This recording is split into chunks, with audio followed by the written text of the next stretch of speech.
چلو یہ بتا دیں، جس بندے نے کسی بندے کو قتل کیا ہو اس کی آنکھوں میں کس کا عکس ہوتا ہے؟ قاتل کا عکس ہوتا ہے، اور وہیں سے قاتل کے عکس کو نکال کے اسی وقت دکھا دیتا ہے۔ جو قاتل جس نے کسی کو قتل کیا ہے جب وہ مرتا ہے اس کی آنکھوں میں اسی کا عکس ہوتا ہے۔ کسی نے سنا یہ واقعہ؟ آپ صرف اپنی آنکھوں میں عکس لے لیں ان لفظوں کا، کیا کریں؟ لکھ کے گاڑی میں لگا دیں، لکھ کے دفتر پہ لگا دیں، لکھ کے کچن پہ لگا دیں، لکھ کے سامنے لگا دیں، لکھ کے اچھا یاد تو ویسے ہی ہو جائے گا، لیکن اس کو اپنی آنکھوں کے عکس میں لیں، اپنے دل کے اندر اتاریں، اور دل پہ اتار کے اس کو آنکھوں سے ظاہر کریں، اور جس کے وقت کو اچھا سمجھتے ہیں کہ جس کا وقت اچھا ہو جائے اسی پہ ایسے تصور میں اس کا عکس لگا دیں اس کی پیشانی پہ۔ کہیں آپ چاہتے ہیں کہ وقت نصیب ہو، اولاد کا مقدر ہو، نصیب ہو، رحمت ہو، عزت ہو، برکت ہو، بیوی، گھر، بہن، بیٹی، ماں، کوئی نعمت گھریلو زندگی میں، اچھا کہیں گڑبڑ ہو رہی، وہیں اس کا عکس لگا دیں، اور اس کا عکس لگا کے کہیں اے اللہ کا کلام میرے بس میں نہیں، تو اپنا کرشمہ دکھا۔ اے اللہ کا کلام میرے بس میں نہیں۔ کتنے بزرگ ایسے گزرے ہیں، کسی نے تعویذ مانگا اور لکھ کے دے دیا، اللہ میں جانتا نہیں، یہ مانتا نہیں، تیرا بندہ ہے تو اس کا کام کر دے، اللہ اس کا کام ہو گیا۔ ایک بزرگ تھے، سنو، ایک بزرگ تھے کہیں سفر سے آئے، تو ان کا سوار بھی تھا، گدھا بھی تھا، کسی نے ان کو گھر دے دیا، تو گدھا بھی، بارش شروع ہو گئی، سردی تھی، تو گدھا جو ہے وہ بھی اندر کمرے میں آ گیا، وہ بھی آ گئے، تو ادھر جو ہے اس کی زچگی تھی، درد ذہن شروع ہوا، اس نے کہا بابا جی کوئی تعویذ دے دو، انہیں تعویذ لکھ کے دے دیا کہ یا اللہ میں بھی اور میرا گدھا بھی محفوظ ہو گیا، تو جان تیرا بندہ جانے اس کا کام کر دے۔ وہ تعویذ کام کر گیا، آج بھی وہ تعویذ کام کرتا ہے، آج بھی کام کرتے ہیں۔ ہماری روحانیت کی کتابوں میں اور ابکری میں بھی چھپا ہے، فارسی کا شعر ہے۔ یہ تو بول کام کرتے ہیں، سوچو اللہ کا کلام کیا کام کرے گا، یہ تو بول کام کرتے ہیں۔ اس کو اپنے دل میں نقش کریں، دل کے اندر اس کا عکس لائیں، اس کا نقش لائیں۔ سیدہ فاطمہ کا میں آپ کو عمل بتا رہا ہوں، محمد آل محمد کے وظائف بتا رہا ہوں، اور سیدہ کا عمل ہے، ان کے گھر میں جب بھی کوئی الجھنوں کا مارا ہوا، کوئی خاتون آتی تھی، آپ یہی فرماتی تھی اور یہی عمل دیتی تھی، یہی وظیفہ دیتی تھی، یہی تسبیح دیتی تھی۔ بات سمجھ آ گئی یا رہتی ہے؟ پکی بات ہے، 100% سمجھ آ گئی۔ آپ اس کو نا، آپ ایسا کریں، آپ اس کو ایسا کریں، میرے اوپر نقش لگائیں، نشانے لگائیں، ٹرائی کریں نا، یعنی یہیں سے کام شروع کر دیں، اور یہ نیت کریں کہ یا اللہ یہ جو فقیر بیٹھا ہے، اس عمل کا نور، اس کی برکتیں، اس کی خیریں اس فقیر کو عطا کر دیں، میری پیشانی کے اوپر لگائیں اس ٹائم پہ، اور میں آپ کی پیشانی پہ لگا دوں، اور پوری دنیا میں جتنے لوگ مجھے دیکھ رہے ہیں میں ان کو نہیں دیکھ رہا، میں انشاءاللہ اللہ کے خزانوں بھیج رہا ہوں، فرشتوں کو دیتا ہوں، فرشتوں جا کے لگا دو، فرشتے لگا دیتے انشاءاللہ۔ بہت چھوٹا سا عمل، بڑا طاقتور کام اس کا بتائے گا آپ کو۔ میرا چھوٹا آن محمد چھوٹا سا تھا نا، اس کو کچھ چھیڑتا تھا، کہتا تھا بابا جی بتاؤں گا، مجھے بھی دھمکی دیتا تھا، کہہ رہے بابا جی بتاؤں، کہتا بابا جی کوئی بلاؤ گا، مجھے بھی دھمکی دے کے کہتا تھا، کہہ رہے بابا جی بتاؤں گا، بابا جی بتاؤں گا۔ تو یہ وظیفہ بتائے گا انشاءاللہ، یہ وظیفہ بتائے گا کہ اس کا نقش کی طاقت اور تاثیر کیا ہے۔ تو عرشوں کے نظام اور ساتوں نظام کے اوپر اللہ کی رحمت جو ہوتی ہے، جو نور ہوتا ہے، جو برکتیں ہیں، جو خیریں ہیں، جو عطائیں اور سعادتیں ہیں، وہ سورۃ فاتحہ پڑھنے والے کے برتن میں، جھولی میں وہ ساری جمع ہوتی ہیں، اوپر آتی ہیں، پھر اس کی جمع ہوتی ہیں۔ جتنی بھی کائنات میں نور ہے، ساتوں آسمانوں میں نور ہے، خیریں ہیں، رحمتیں ہیں، برکتیں ہیں، وہ نور، خیریں اور رحمت برکت جس سے لوگوں کو روٹی ملتی ہے، رزق ملتا ہے، لوگ آفتوں اور بلاؤں سے بچتے ہیں، لوگ مصیبتوں سے بچتے ہیں، لوگ ناکامیوں سے بچتے ہیں، اور انسانیت پریشانیوں سے بچتی ہے۔ وہ رحمتیں اور کرم اور عطا اور فیض جس کی وجہ سے اللہ پاک مخلوق کو رزق دیتا ہے، بے زبانوں کو رزق دیتا ہے۔ غار کے اندر ایک سانپ ہے یا بل کے اندر ایک کیڑا ہے، اللہ اس کو دیتا ہے، وہ اس کی رحمت ہے جو مخلوق کو ملتا ہے، اور انسانوں اور جنوں کو جو ملتا ہے اس کی رحمت کی وجہ سے، باوجود نافرمانی کے۔ یہ سارا نور ہی ہے جس کی وجہ سے ملتا ہے۔ جب بندہ سورۃ فاتحہ پڑھتا ہے، یہ سارا نور جمع ہوتا ہے اور اللہ اس میں بندے کی جھولی میں ڈال دیتا ہے۔ سورۃ فاتحہ پڑھنے والے، سورۃ فاتحہ شفا ہے، سورۃ فاتحہ نور ہے، سورۃ فاتحہ عطا ہے، سورۃ فاتحہ رحمت ہے، سورۃ فاتحہ برکت ہے، سورۃ فاتحہ نسلوں کے رزق کا ذریعہ ہے، سورۃ فاتحہ تمنگری اور مالدار ہونے کا ذریعہ ہے، اور سورۃ فاتحہ اندیکھے واروں کو روکنے کا ذریعہ ہے۔ وہ جادو کے وار ہیں، وہ جنات کے وار ہیں، وہ خنجر کے وار ہیں، وہ گولی کے وار ہیں، وہ تلوار کے وار ہیں، وہ حسد کینے کے وار ہیں، وہ بغض نفرت کے وار ہیں۔ سورۃ فاتحہ انواروں کو روکنے کا ذریعہ ہے، یہ چاروں طرف سے انسان کو گھیر لیتی ہے۔ اس کے 7 آیتیں ہیں اور انسان کو 6 سمتوں سے نقصان کا خطرہ ہوتا ہے، دائیں بائیں آگے پیچھے 4 سمتیں، اوپر نیچے 6 سمتیں۔ ایک سمت اور ہے، وہ ہے اندیکھی۔ اندیکھی ہے، یہ سمتیں دیکھی نہیں ہے۔ آپ کو دائیں سمت کا احساس ہوتا ہے، بائیں کا احساس ہوتا ہے؟ بولے تو صحیح، بولیں گے تو آنکھ بھی کھل جائے گی۔ ہوتا ہے احساس، دائیں بائیں احساس ہوتا ہے۔ اچھا اوپر کی سمت کا احساس ہوتا ہے کہ اوپر ہے، کبھی آپ نیچے کو اوپر نہیں کہتے، اوپر کو نیچے نہیں کہتے، احساس ہوتا ہے۔ ایک ایسی سمت ہے جہاں سے یا رحمت آ سکتی ہے یا عذاب آ سکتی ہے، وہ اندیکھا نظام ہے۔ وہ 7واں سمت وہ ہے جو اندیکھا نظام ہے، کہ ہماری سمجھ سے بالا تر ہے، ہماری عقل اور سوچ سے بالا تر ہے، وہ اندیکھا نظام ہے۔ سورۃ فاتحہ کی 7 آیتیں ہیں اور 7 راہیں ہیں جہاں سے عذاب بھی آ سکتا ہے، بلا بھی، وبا بھی، مصیبت بھی، قحط بھی، مرض بھی، ذلت بھی، علت بدلنے کی شکل میں۔ قرۃ خاشعین، ہو جاؤ ذلیل بندہ۔ مولا یہ سیدھی اتنی غضب کے راستے ہیں، آندھیاں، ہوائیں، طوفان، آفات، بلیات، کبھی چڑیوں کی شکل میں، کبھی خون بن جانے کی شکل میں، کبھی جو کی شکل میں۔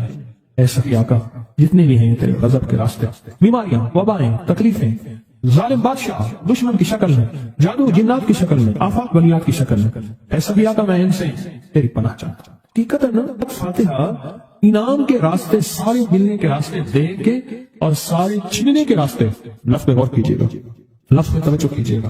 ملنے کے سارے راستے اور چھننے کے سارے راستے، ملنے کے سارے راستے کھل جاتے ہیں اور چھننے کے سارے راستے بند ہو جاتے ہیں۔ چھننے کے سارے راستے، یہ غضب سے مراد چھن گیا، غضب نعمت چھن گئی، عطا چھن گئی، رحمت چھن گئی، اولاد چھن گئی، رزق چھن گیا، عزت چھن گئی، صحت چھن گئی، بصارت چھن گئی، گردہ جگر چھن گیا، دل کی تکلیف دل چھن گیا، حالات میری زندگی میں گردش ایام، میری زندگی سے سکھ سکون چین راحت، یہ سب چھننا، یہ سب چھننا، یہ غضب ہے اور سب ملنا یہ نعمت ہے۔ جب سورۃ فاتحہ پڑھ رہا ہے وہ انعامات کے دروازے کھلوا رہا ہے اس کی شان کریمی سے، وہ انعامات کے دروازے کھلوا رہا ہے اس کی عطاؤں سے، وہ انعامات کے دروازے کھلا رہا ہے اس کی برکت اور خزانے سے۔ وہ انعامات جس پہ ہو جائے، پھر فقیر کو غنی کر دے، اس کو بادشاہ کر دے، اس کے انعامات ہیں اور اس کی عطائیں ہیں۔ اس لیے اللہ کا نظام ہے، وہ نفل پڑھیں، وہ سنتیں پڑھیں، وہ فرض پڑھیں، وہ واجب پڑھیں، سنت غیر موقدہ پڑھیں، موقدہ پڑھیں، وہ تہجد پڑھیں، اشراق پڑھیں، چاشت پڑھیں، اوابین پڑھیں، صلاۃ الحاجت پڑھیں، صلاۃ التوبہ پڑھیں، نماز کسوف پڑھیں، نماز خسوف پڑھیں، وہ عیدین پڑھیں۔ سورۃ فاتحہ ہر رکعت کا حصہ ہے، سورۃ فاتحہ ہر رکعت کا حصہ ہے، اس میں انعامات اس نے رکھے ہوئے ہیں۔ اور سورۃ فاتحہ میں 3 چیزیں رکھی ہیں، یاد رکھیے گا۔ سب سے پہلے ہدایت رکھی ہے، الحمدللہ رب العالمین الرحمن الرحیم مالک یوم الدین ایاک نعبد اهدنا الصراط المستقیم۔ ہدایت رکھی اللہ نے، سورۃ فاتحہ پڑھنے والا گمراہ نہیں ہوگا۔ میرے آقا کا فرمان ہے، غور سے سننا، صبح ہوگی بندہ ایمان والا ہوگا، شام ہوگی ایمان چھن جائے گا اور اس کا ایمان ختم ہو جائے گا۔ سورۃ فاتحہ میں ہدایت رکھی ہے، سورۃ فاتحہ میں نعمتیں رکھی ہیں اور سورۃ فاتحہ میں چھننے سے حفاظت رکھی ہے، جس کو غضب کہا ہے، چھننے سے حفاظت۔ جو دیا ہے میں نہیں چھینوں گا اور انعامات کی مزید بارش کر دوں گا۔ بولو کیا مانگتا ہے؟ میری سورۃ فاتحہ پڑھ کے تو نے میری رحمت کو اتنا متوجہ کر لیا، میری عطاؤں کو اتنا متوجہ کر لیا، میرے فضل کو اتنا قریب کر لیا، بہت بڑا تحفہ ہے۔ آخر کیوں ہر رکعت میں اس کو شامل کیا؟ آخر کیوں ہر لفظ میں اس کو شامل کیا؟ آخر کیوں ہر نظام میں اس کو شامل کیا؟ سورۃ فاتحہ قبر والوں کے لیے بھی راحت ہے، حشر والوں کے لیے بھی راحت ہے، میزان میں بھی طاقت ہے، اعمال میں بھی قوت ہے۔ سورۃ فاتحہ کہ سورۃ فاتحہ پڑھنے والوں اور ہر نماز میں سورۃ فاتحہ پڑھنے والوں اور سورۃ فاتحہ سے محبت کرنے والوں کو خوشخبری کے یہ پیغام ہے، یہ محبتوں کے پیغام ہے، یہ انعامات کی بارش ہے، یہ عطاؤں کی بارش ہے۔ سورۃ فاتحہ اپنی مزاجوں میں، اپنی طبیعتوں میں سوچ کے بیٹھے کہ اللہ نے کہاں پہنچا دیا، اس تسبیح خانے نے کون کون سی سوغاتیں دے دی۔ روز تسبیح خانے میں روحانیت کی نئی ڈشیں ہوتی ہیں، روحانیت کے نئے دسترخوان ہوتے ہیں، روحانیت کے نئے خوان ہوتے ہیں، روحانیت کی نئی چیزیں اور نئی نعمتیں اور نئے ذائقے اور نئی چاشنی ہوتی ہے۔ تسبیح خانے کے دسترخوان پہ یہ دسترخوان کا ایک نیا ذائقہ ملا ہے، ایک انوکھی ڈش ملی ہے۔ تو اپنا نظام چلا رہے ہیں سورۃ فاتحہ کے ذریعے، اس سورۃ فاتحہ کے ذریعے زندگی کی ترتیب چلا رہے ہیں اور اللہ سے منوا رہے ہیں، منوا۔ یہی راتوں کو سورۃ فاتحہ، یہی جو سارا دن تسبیح خانے میں اعمال تسبیح خانہ آپ کو کروا رہا ہے، منت کر کر کے یہی کر کے گئے تھے، یہی کر کے گئے تھے۔ آج ان کی نسلیں درباروں کے بجاوروں کے نام پہ، گدی نشینوں کے نام پہ، پیروں کے نام پہ، شہزادوں کے نام پہ، صاحبزادوں کے نام پہ آج ان کی نسلیں کھا رہی ہیں۔ بڑے یہی اعمال ہی تو کر کے گئے تھے جن اعمال پہ اللہ نے کہا تھا میں نے نسلوں کو پالنے کے وعدے کی نہیں۔